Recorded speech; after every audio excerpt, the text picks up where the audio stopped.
Hello everyone, my name is Alan and I am from the Bodhi Academy. Today we are going to deal with the 10th standard topic, how do organisms reproduce. So in this topic, we shall deal with the subtopic sexual reproduction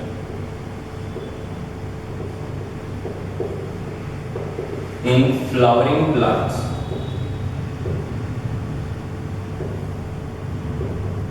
So now, what do we mean by sexual reproduction? In sexual reproduction, the word sexual, when it deals with, it means it involves two individuals. So now, in sexual reproduction, there are two individuals which are involved, and due to this reason, the progeny which is formed will show variation. Now what do we mean by variation? Variation means changes. Okay, so now there are variations because there is a female and a male which is involved in the act of sexual reproduction. So the characters of both the female as well as the male get combined in the progeny to give rise to the variation. Now to deal with, let us see what is the sexual reproduction in flowering plants.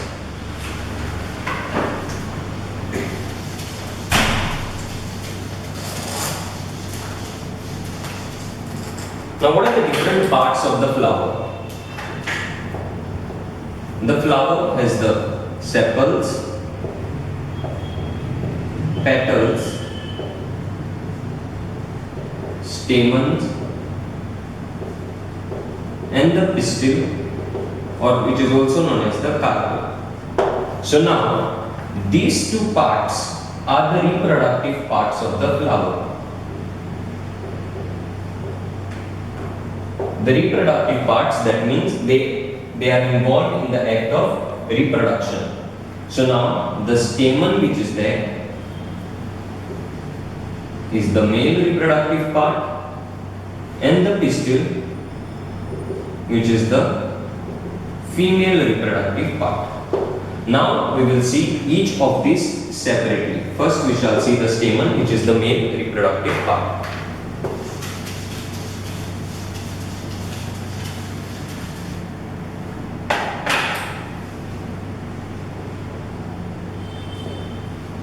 The stamen consists of two main parts, that is the anther and the phylum.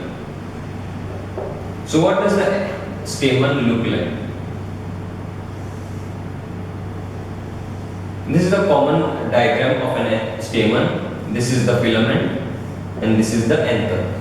Now the anther is the one which consists the male gametes, or which we call the pollen grains.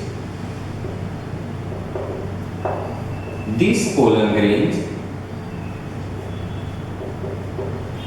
are usually sticky and they are mostly yellow color. Okay, so the pollen grains will contain two male gametes which are involved in the act of sexual reproduction.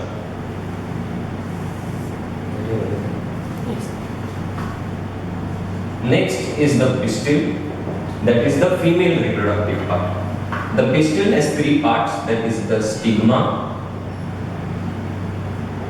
style, and the ovary.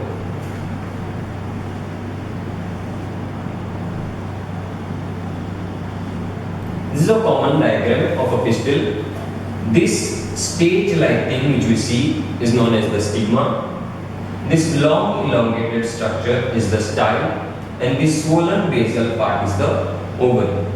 Now inside the ovary there is something called as the ovules, and each of the ovule will contain the female gamete, or what we call as the egg.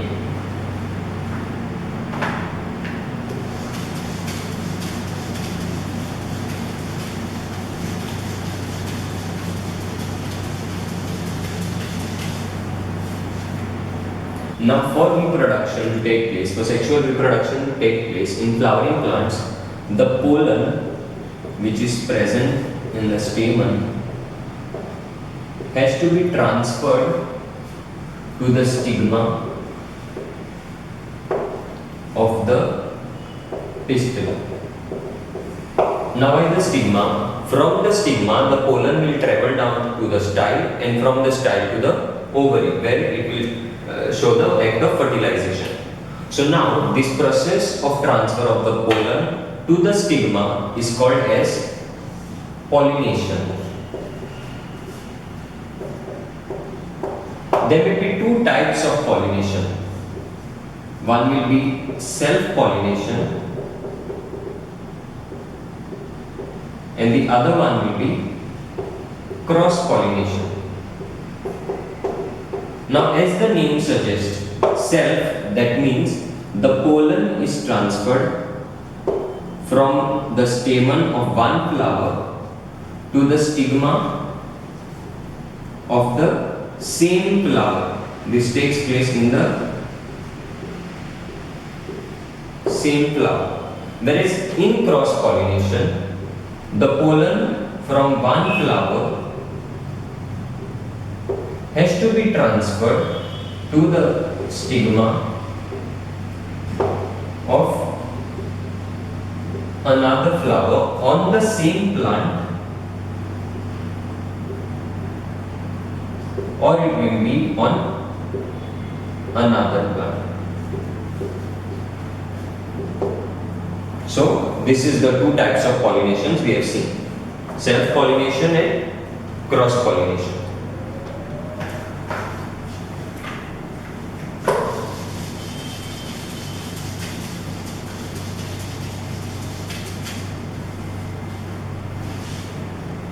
Now what will happen when the pollen reaches the pollen will produce a pollen tube, and it will travel down to the ovary. So in the ovary there are the ovules, and ovule in turn contains the egg. So the pollen contains two male gametes. So when this male gamete fuses with the egg, this act is called as fertilization. So what is fertilization? It is when the male gamete fuses with the egg. It is called, the process is called as fertilization. Now what does fertilization give us? When the male gamete fuses with the egg, what we get, the result is the zygote. Now where is the zygote present? The zygote is present inside the ovary. Everything is happening inside the ovary, inside the ovule. So this zygote will then undergo several divisions and produce the embryo. And this embryo, as I said before, it is present in the ovule. So once the embryo grows, this ovule will, inside it will contain the embryo. This embryo will give rise to the seedling, whereas the ovule is the seed, and the ovary which we see transforms into the fruit of the plant. The fruit what we eat is the ovary. After fertilization, when the zygote is formed, the zygote is present inside the ovule. So now this ovary which is there, it develops into the fruit, the ovule into the seed, which in turn contains the embryo, which will give rise to seedling on germination. So after germination, what we get is the seedling. Thank you for watching my video. Do subscribe and like the Bodhi Academy.